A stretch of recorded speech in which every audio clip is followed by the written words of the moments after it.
Hello and welcome. I am your host of What Are You Reading? What Are You Writing? Author Karen E. Osborne. I have five novels out. The latest is Justice for Emerson. I am so glad that you're here. This is a space for readers and writers to come together and talk about books.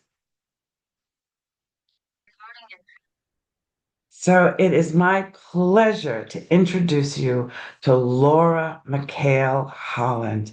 Hey, Laura. Hi, Karen. Nice to see you today. Oh, it's wonderful to have you. And we're so grateful to all of you who are watching and listening. We appreciate you. So, Laura, tell us a little bit about your writing journey and when did you start writing? What inspired you? Well, I guess writing has kind of woven in and out of my life during various phases. It's been more important in some places and not as important in others.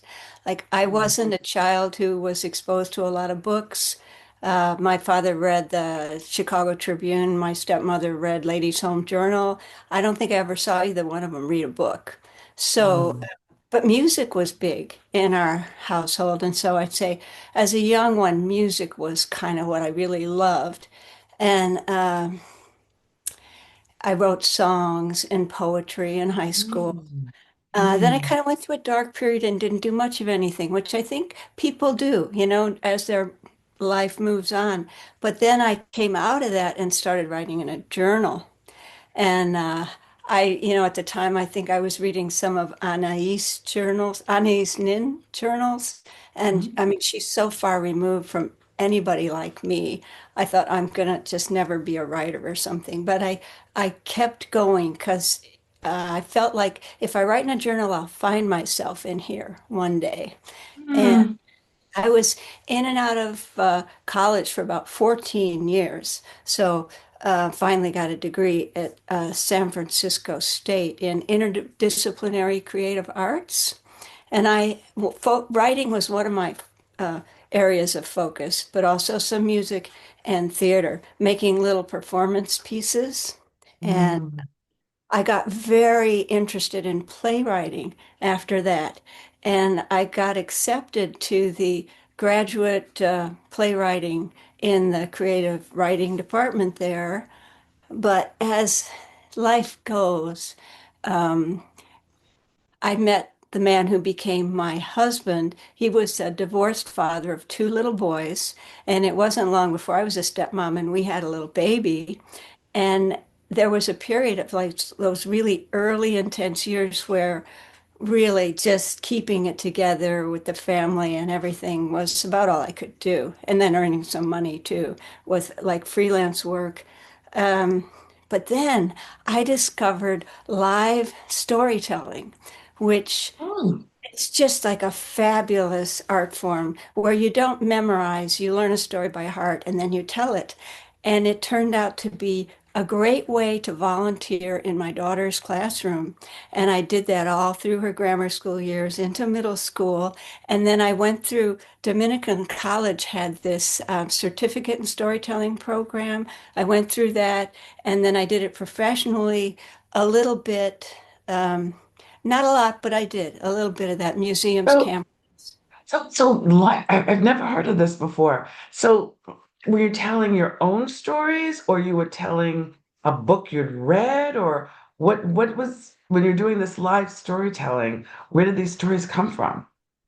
Well, some of them are folk tales that you adapt. You make your own version. You get really into it and think about what does it mean to you? What do you want to pull out?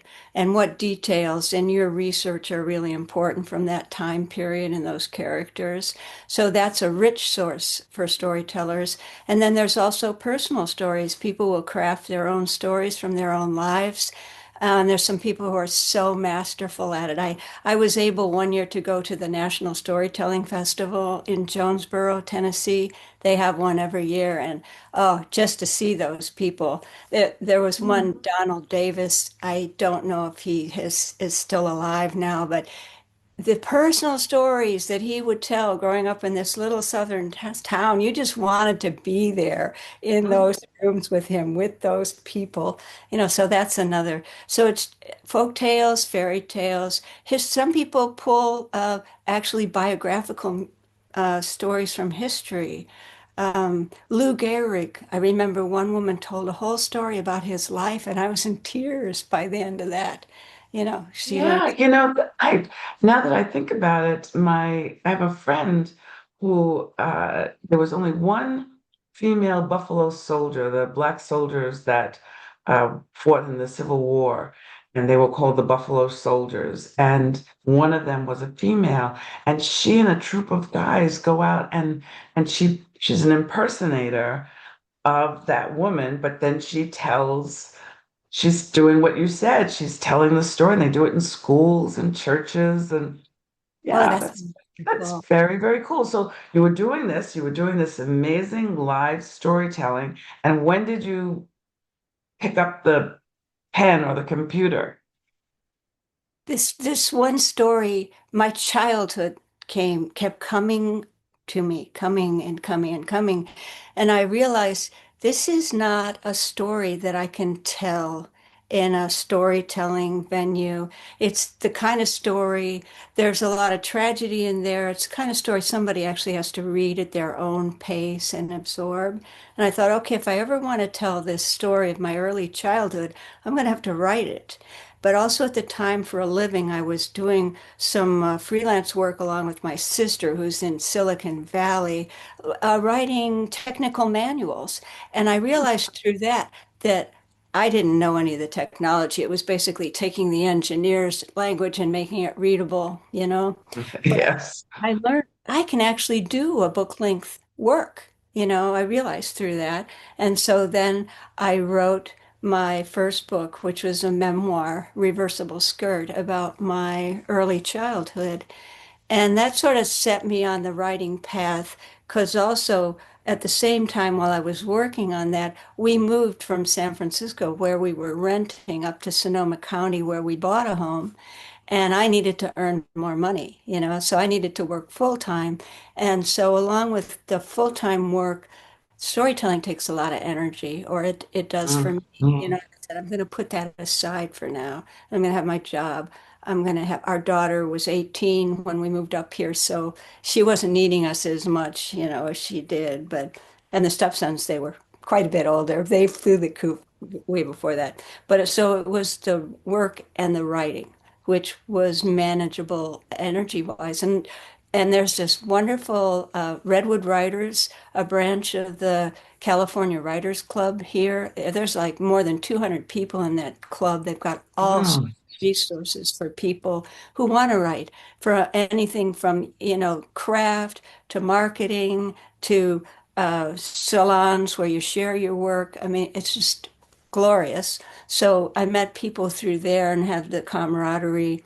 And there's various online groups. So I've just kept publishing books since then. Since Um, then, that's amazing. That's wonderful. Having a community, isn't that's just so important for us as writers. I love how supportive writers are of each other. So tell us, so now you have a new book, Shinbone Lane. Let's see its beautiful cover. Here it I is. love this. Yeah, Yes. now we can see it. Look at that. Isn't that gorgeous? Oh, it is so beautiful. So tell us about Shinbone Lane. What is the setting, the time, the premise? Well, it takes place in San Francisco in 1974.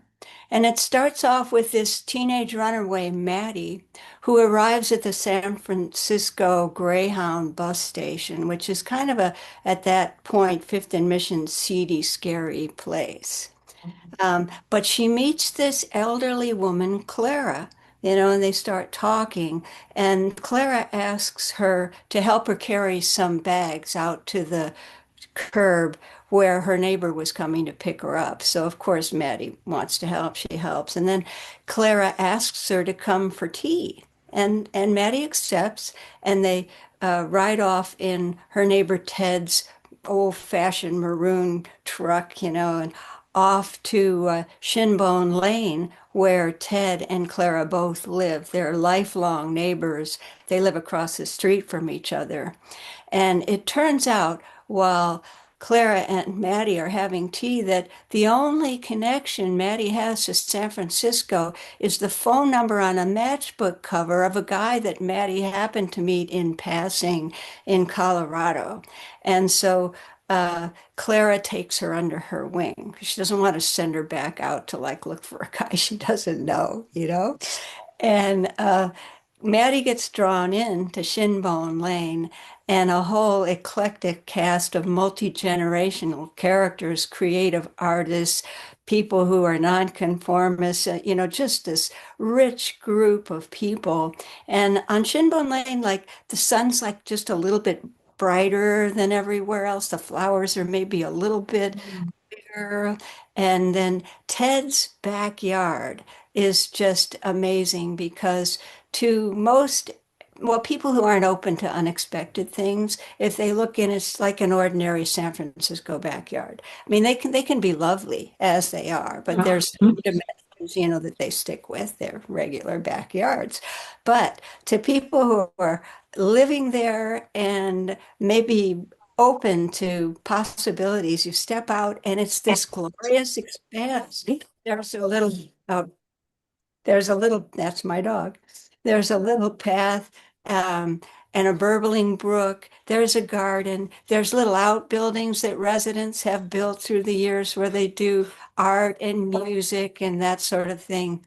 And and so Maddie uh, begins to feel like she'll be safe here, like maybe, she'll belong and things will be just fine. But every refuge has a dark side too, and we all have our secrets and sorrows, that's true of everybody living on the lane. And so those things begin to burble up. And the question is, if they come up and like just throw everything apart, how is everybody going to manage? What's going to happen? All these secrets that are bubbling up. And Now, what's I noticed that when I looked up your book, one of the genres was magical realism. So is that where the being open to and the garden and all that, that's the magical realism part? that's an aspect. Yeah. For me, a lot of it is the environment. Like things will happen in the environment that wouldn't happen in the world that we're living in day to day. And in magical realism, the story is basically set in our day-to-day reality. And a lot of it is just normal, wonderful, everyday things. But then things can happen that maybe you wish would happen, but don't really happen. There'll be a little turn, and there's this things are a little different. Or for me, with the environment reacting when something really terrible happens, the fog that comes up is not a regular fog. It's dark green and it's thick like pea soup and it descends. And that wouldn't really happen, but it's a big element of the book. In the book. Wow, that sounds wonderful. So you mentioned Maddie and Clara, and there was a man to what was the man's name? Ed, Ed. her So Maddie and Clara and Ed. So what do you love about Maddie and those your other two main characters? What because we know they're real. So what do you love about I think with them in particular, although it's a kind of an ensemble book where there are quite a them? few characters with their own storylines that converge and all. But I think it's really that uh, aspect of being open to other people, being able to take them in and be changed by what happens and learn from it. And sometimes if it's sad, it might be really, really difficult, but with the love that is there in your community and group of friends, you can make it through to the other side and still have a wonderful life. If you've got that quality of being able to be part of life with other people. Yeah, wow, that sounds beautiful. That sounds really beautiful. So this is historical fiction. It's the 70s, which is a little scary to me that that's historical, you know? It seems like that was a few years ago, but but you have to do some research, I'm sure. Even though you lived through the 70s, you still probably have to do some digging. Did you find anything that was amusing or surprising or horrific when you were doing your research? Actually, the thing that surprised me most was if you were to ask me right now, like, tell me like three or four things that happened in 1974, my mind would be blank. I would not be able to do it, you know. But there's something about the writing process when you're in the middle of it and you're in a scene and you're looking around and you're back there in 1974, things come to you, and they just appear. I mean, they're in your memory bank somewhere, but usually they're not accessible, and they are accessible. And so that's was a real surprise to me. So what I had to do then was to fact check, uh, did Famous Amos really, like one thing I got wrong was Famous Amos. They weren't in San Francisco. That's a chocolate chip cookie that's Yep, really good. yep. Famous chocolate chip cookies. Yep. Yeah, yeah. They were not in San Francisco yet in 1974. I think it was 75 or something like that. Ah, They came. So I had to fix that. Little things like that. Most of the time I got it right, but there were a few things like Famous Amos that I had to make it something else that was there, in that yes, scene. yes. We love to make up stuff anyway. So, we always have to fact check. So we're always making things up. So as for, you had such a wonderful creative journey. So it wasn't all a writing journey, but it was a very creative journey through your music and writing lyrics and your poetry and then spoken word. And then you're actually writing. Did you discover anything during that journey about yourself? Did you learn something about yourself because of the journey? Uh, yes, I think it is that and I'm really just recently fully coming to understand this, I expect myself to be better than I can possibly be at a particular moment. I'm always thinking, you should be better, you should be better, you should be better. I don't know if it comes from being the third of three girls right in a row. Uh, Could because be. they were more capable than I was. Of course they were. They, had a year and like 2 years more than I did, So that's something I've learned because I do it to myself creatively. You should have done this by now. You should be doing this. You should, and I'm really trying to let go of that and just appreciate, especially now as I'm aging, because, unfortunately with the aging process, the mind starts to work a little differently too, and adapting to that and appreciating what I can do right now with what I have right now, you know? That's wisdom. That is wisdom. So, it is so lovely chatting with you about your writing and your creative experience. This is what are you reading? What are you Oh, writing? So, do you have any book recommendations that you could share with our audience? I do, I do. Here's one, Chicago by Brian Doyle. I loved this book so much. He gave the reader so much in this book. Plus, I was born in Chicago. I spent my early life in Chicago, the first 6 years, and then I went there as a young adult and lived there too before I moved to San Francisco.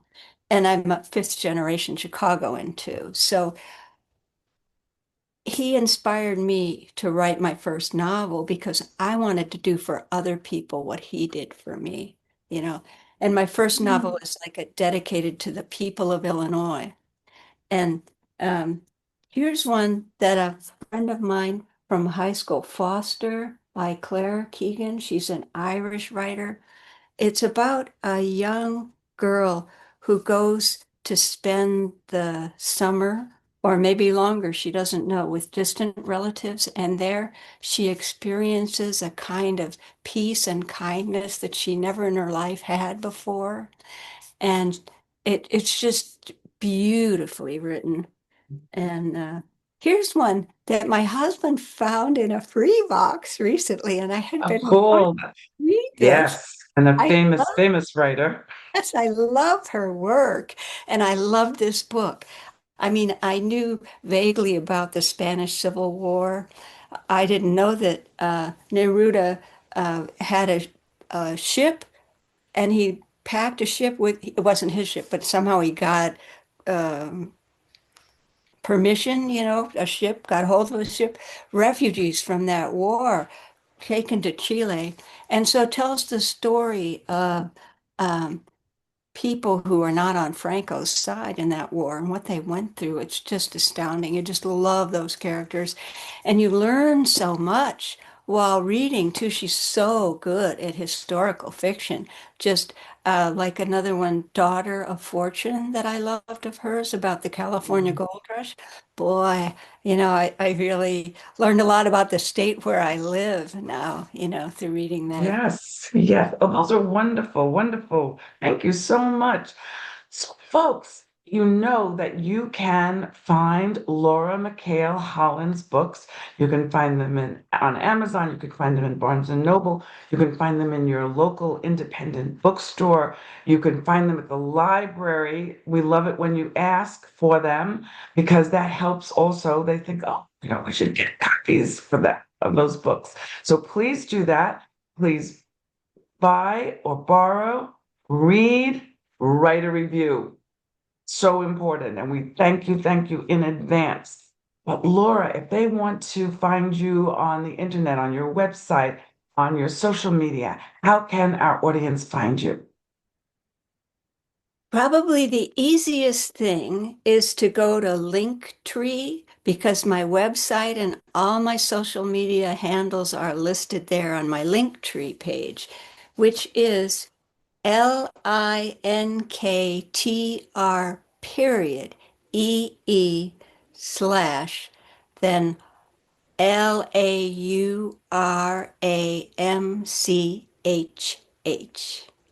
Should I repeat that? All right. We'll put it in the show notes. We'll put it in the notes so that you don't have to repeat it.